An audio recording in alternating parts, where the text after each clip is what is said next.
नमस्कार. विशेषच्या या भागामध्ये आपल्या सगळ्यांचं स्वागत. मी प्रसाद काथे. मशिदींवरील भोंग्याच्या मुद्द्यावर मुंबईतल्या मुसलमानांना नवं नेतृत्व मिळालंय. हे नेतृत्व आहे अजित पवार यांचं. मशिदीवरील भोंग्यांच्या विरोधामध्ये भाजपा सक्रिय झालेली असताना मुसलमानांना एक आसरा हवा होता. महायुतीत आणि त्यातही सत्ताधारी गटामध्ये राष्ट्रवादीनं त्यासाठी पुढाकार घेतलेला दिसतोय. या मुद्द्यावर भाजपानं मात्र मागे हटायचं नाही असं ठरवल्यानं महायुतीत आणखी एका मुद्द्यावरून आपापसात संघर्ष सुरू झालाय का असा प्रश्न पडतो. भाजपा सत्तेत असून सत्तेत राहण्याच्यासाठी हिंदू एकत्रीकरणाच्या प्रयत्नात दिसते आहे. दुसऱ्या बाजूला मुसलमानांचा हितरक्षणकर्ता म्हणून अजित पवार पुढे येतायत की काय तेही पाहायला हवंच. चर्चेच्या पहिल्या टप्प्यात आपण आधी लक्षात घेऊ की मुसलमानांचं नक्की दुखणं काय आहे. मुंबईमध्ये अनेक ठिकाणी अनधिकृत भोंगा विरोधी कारवाई सुरू आहे.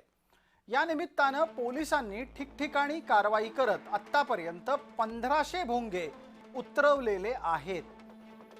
या निमित्तानं एक बाब आणखी लक्षात घ्यायला हवी की जो कोणी नियम मोडेल त्याला परत भोंगे लावायची परवानगी आता मिळत नाहीये. कारवाईनंतर पुन्हा भोंगे लावता येत नसल्यानं मुसलमान अस्वस्थ झाले आहेत.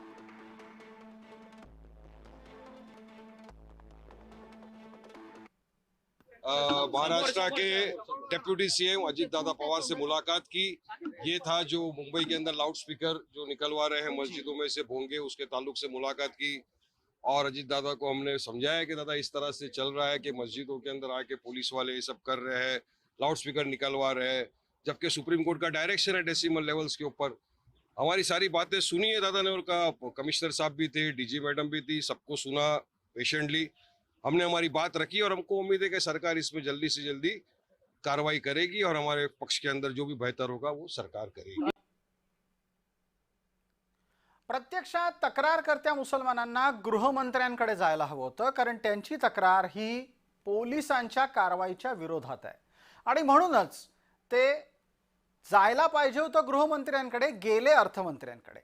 पण ठीक आहे, अर्थमंत्र्यांनी सुद्धा ही बैठक बोलावताना मुंबईच्या पोलीस आयुक्तांच्यासह राज्याच्या पोलीस महासंचालकांना सुद्धा बैठकीमध्ये बोलवून घेतलं. बुधवारच्या बैठकीमध्ये मुंबईचे पोलीस आयुक्त देवेन भारती यांनी थेट भूमिका मांडली की उच्च न्यायालयानं घातलेल्या ध्वनी मर्यादेचं पालन हे मशिदींवरील भोंग्यांमधून होत नाहीये. मशिदींवरले नियमबाह्य 1500 भोंगे उतरवण्यात आले आहेत, कारण ते 46 डेसिमलची मर्यादा पाळू शकत नाहीयेत.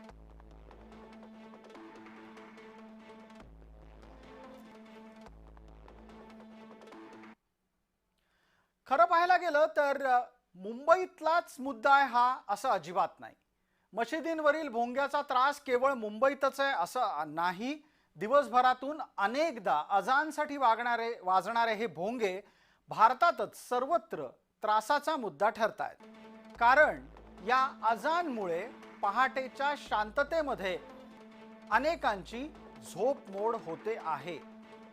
दुसरी तक्रार अशी आहे की अपुऱ्या झोपेमुळे दिवसभर लोक त्रस्त राहतात, त्यांना अनेक विकार जडतात.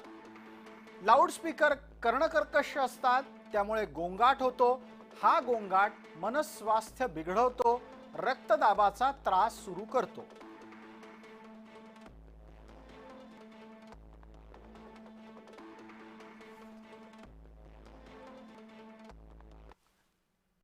नेमकं कसं बघता या निर्णयाकडे? खूप लढा काही वर्षांपूर्वी अनेक पक्षांनी दिला, आता हायकोर्ट देखील सांगतंय की ते भोंगे उतरवा.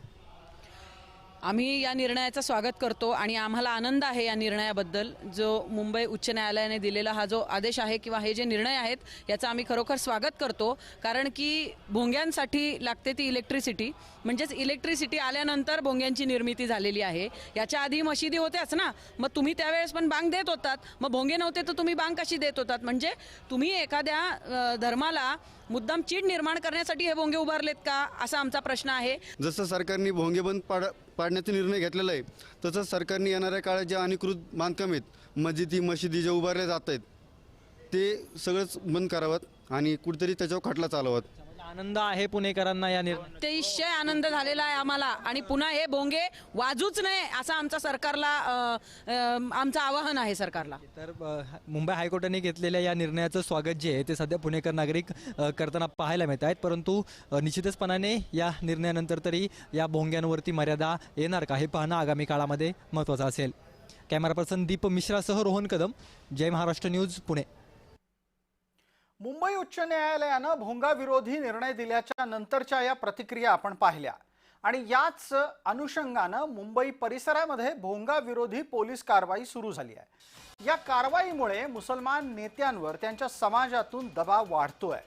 मुसलमान समाजातील धार्मिक मंडळी मशिदीवर भोंगे टिकावेत याच्यासाठी निवडून आलेल्या नेत्यांना आणि खास करून आपल्या मुसलमान नेत्यांना जाब विचारतायत.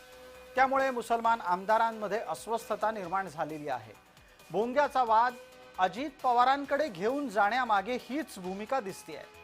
बुधवारच्या बैठकीमध्ये मुसलमान नेते मोठ्या संख्येनं हजर होते आणि त्यांनी आपली भूमिका मांडत असताना कायद्याच्या पलीकडे जाण्याची सुद्धा अपेक्षा बाळगली आहे.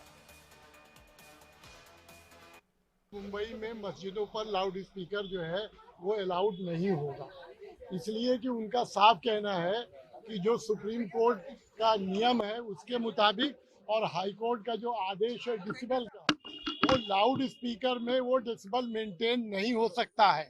इसलिए पुलिस जो है वो ट्रस्टीज को विश्वास में लेकर या थोड़ा बल प्रयोग करके, शक्ति का प्रयोग करके लाउड स्पीकर उतार रहे हैं. और ऐसी समझ मुस्लिम लीडरों की भी बनती जा रही है कि शायद बहुत दिनों तक मस्जिदों के ऊपर लाउड स्पीकर देखने को नहीं मिलेगा. या विशेषमध्ये नेमक्या याच मुद्द्यावर एक महत्त्वाचं वळण येतं आणि ते असतं किरीट सोमय्या यांचं. कारण आत्ताच्याच प्रतिक्रियेमध्ये आपण ऐकलं की पोलिसांवर दबाव टाकून भोंगे उतरवले जात आहेत आणि या दबावाच्यासाठी किरीट सोमय्या यांचं आंदोलन जबाबदार ठरवलं जात आहे. भोंग्याविरोधातली महायुती सरकारची कारवाई आकसापोटी सुरू आहे असा आरोप मुसलमान करतायत, तो याच निमित्तानं. मात्र मुंबई उच्च न्यायालयाच्या एका निरीक्षणाच्या नंतर पोलिसांना ही कारवाई करावी लागतीये याकडे मात्र मुसलमान सोयीस्कररित्या दुर्लक्ष करतात. मुंबई उच्च न्यायालयानं नुकतंच भोंग्यांच्या विरोधामध्ये निरीक्षण नोंदवलंय. न्यायालय काय म्हणतंय तर भोंगे हा कोणत्याही धर्माचा भागच असू शकत नाही हे थेट आणि स्पष्टपणे न्यायालयानं सांगितलंय. भोंग्याचा आवाज त्रासदायक ठरत असेल तर कारवाई ही झालीच पाहिजे असंही न्यायालयानं सांगितलं. न्यायालय पुढे म्हणतं की पोलिसांनी ध्वनी प्रदूषण विरोधी तक्रारी गांभीर्यानं घ्यायला हव्यात. कायदेभंग करण्याच्या विरोधात कठोर कारवाई सुद्धा अपेक्षित आहे आणि म्हणूनच ध्वनिक्षेपकाचा वापर हा कोणाचाही मूलभूत अधिकार असू शकत नाही. सुप्रीम कोर्टाचं जजमेंट आणि बॉम्बे हायकोर्टचं जजमेंटचं इम्प्लिमेंटेशन होण्याकरिता ते गाईडलाईन्स फॉर्म करून त्याचं गॅझेट नोटिफिकेशन व्हावं असे डायरेक्शन्स दिलेत. आणि दुसरे डायरेक्शन्स असे दिलेत की पहिली कंप्लेंट झाली महेश विजय बेडेकर विरुद्ध स्टेट ऑफ महाराष्ट्राच्या जजमेंटच्या अनुषंगाने तर समोरच्या पार्टीला एकदा कॉल करून अपॉर्च्युनिटी देण्यात यावी की बाबा तुमच्या विरुद्ध कंप्लेंट आलेली आहे. दुसरी कंप्लेंट झाली तर त्याच्यामध्ये सेक्शन 136 प्रमाणे फाईन लावावा आणि तिसरी कंप्लेंट जर झाली पुन्हा तर ते लाऊडस्पीकर काढण्यात यावे. असं असून सुद्धा उपमुख्यमंत्री अजित पवार यांनी मुसलमानांच्या इच्छेखातर भाजपा नेता किरीट सोमय्या यांना मशिदीत जाण्यापासून रोखल्याची चर्चा सुरू झाली आणि यामुळे भोंगा विरोधी कारवाईला एक वेगळंच वळण लागलं. मुसलमान आमदारांनी अजित पवारांच्या समोर तक्रार केली की दबाव टाकून भोंगे उतरवले जात आहेत. त्यांची प्रामुख्याने तक्रार किरीट सोमय्या यांच्या विरोधात आहे.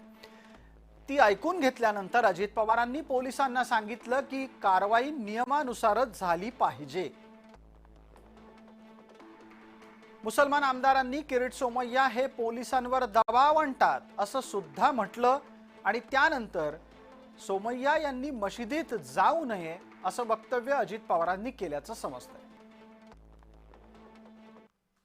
पूरे मुंबई में हर जगह जाकर के पुलिस स्टेशन में जाकर के चिल्लाना, जहाँ मस्जिद वहां जाके खड़े होना चिल्लाना, इस तरह से मतलब ये सिर्फ और सिर्फ नफरत पैदा करके मुसलमानों के खिलाफ हो रहा है। जहाँ देखिए जिन एरिया में वोट नहीं मिला ना, कहता है यहाँ वोट जिहाद हुआ है, यहाँ वहां जाकर के इस तरह बदतमीजी करना शुरू किया उन्होंने। हमारे लिए खाली सारा नियम हमारे लिए बना हुआ है, सारा नियम मुंबई में इम्प्लीमेंट हो रहा है, सारा भारतवर्ष पूरे भारतवर्ष में अजान हो रही है, लेकिन कहीं इतना प्रॉब्लम नहीं जितना यहाँ प्रॉब्लम।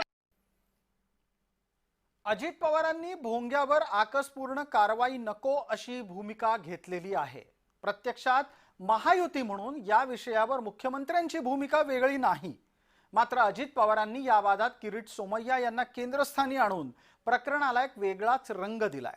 राज्य विधिमंडळामध्ये प्रार्थना स्थळांवरील अनधिकृत भोंग्यांचा मुद्दा उपस्थित झाला, त्यावेळी सरसकट प्रार्थना स्थळांवरील भोंग्यांच्या बाबत तक्रारी आल्या आहेत आणि त्यातही मशिदींवरील भोंग्यांच्या विरोधात संताप जास्त आहे हे समोर आलं होतं। कारण मशिदींवरचे भोंगे 365 दिवस दिवसातले 5 वेळा सतत वाजत असतात। कुठल्याही प्रार्थना स्थळावर जे काही भोंगे आहेत त्या भोंग्यांची परवानगी घेतली पाहिजे। हे भोंगे रात्री 10 वाजेपासून सकाळी 6 वाजेपर्यंत बंद असले पाहिजेत। सकाळी 6 ते रात्री 10 या कालावधीत दिवसा 55 डेसिबल आणि रात्री 45 डेसिबल आवाजाची मर्यादा असली पाहिजे, त्यापेक्षा अधिक मर्यादा त्याची असू नये। या ठिकाणी उल्लंघन होईल 55 डेसिबल आणि 45 डेसिबलचं त्यांना पुन्हा परवानगी देण्यात येणार नाही। विशेष म्हणजे मशिदीवरचे भोंगे हे तसं पाहायला गेलं तर जगभरात दिसत नाहीत, पण मुंबईतल्या मुसलमानांसाठी हा मुद्दाच नसतो।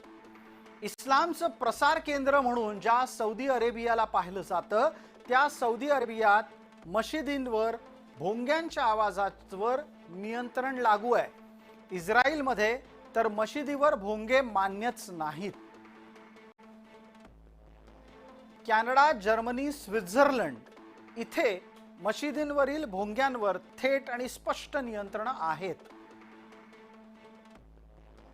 फ्रान्स, इंग्लंड, ऑस्ट्रिया, नॉर्वे आणि बेल्जियम इथे मशिदींवर भोंगे लावायची परवानगी नाही।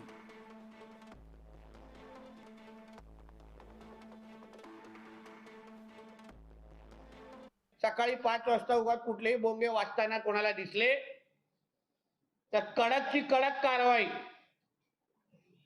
निश्चित पद्धतीने होणार। लागलं ती सगळी पाठपुरावा मी स्वतः करणार, पण आता कोणालाही कायदा तोडायला देणार नाही। एवढी स्पष्ट भूमिका ही या निमित्ताने महाराष्ट्र सरकारची असेल। याही पेक्षा जे गंभीर आवाज असतात, डीजेचा असतो, अनेक मिरवणुकीमध्ये वाजवण्यात आलेले ढोल ताशे असतात, ज्याच्यामुळे मोठा ध्वनी प्रदूषण होतो। अशावर पण काही कारवाई करता येईल का, याबाबत अपील करता उच्च न्यायालय जाणार का? कारण फक्त मुस्लिम समाजाच्या मशिदीवर असलेल्या भोंग्याबाबत जर त्यांना ऑब्जेक्शन असेल तर इतर माध्यमातून येणाऱ्या आवाजाबाबत ते काय विचार करतील?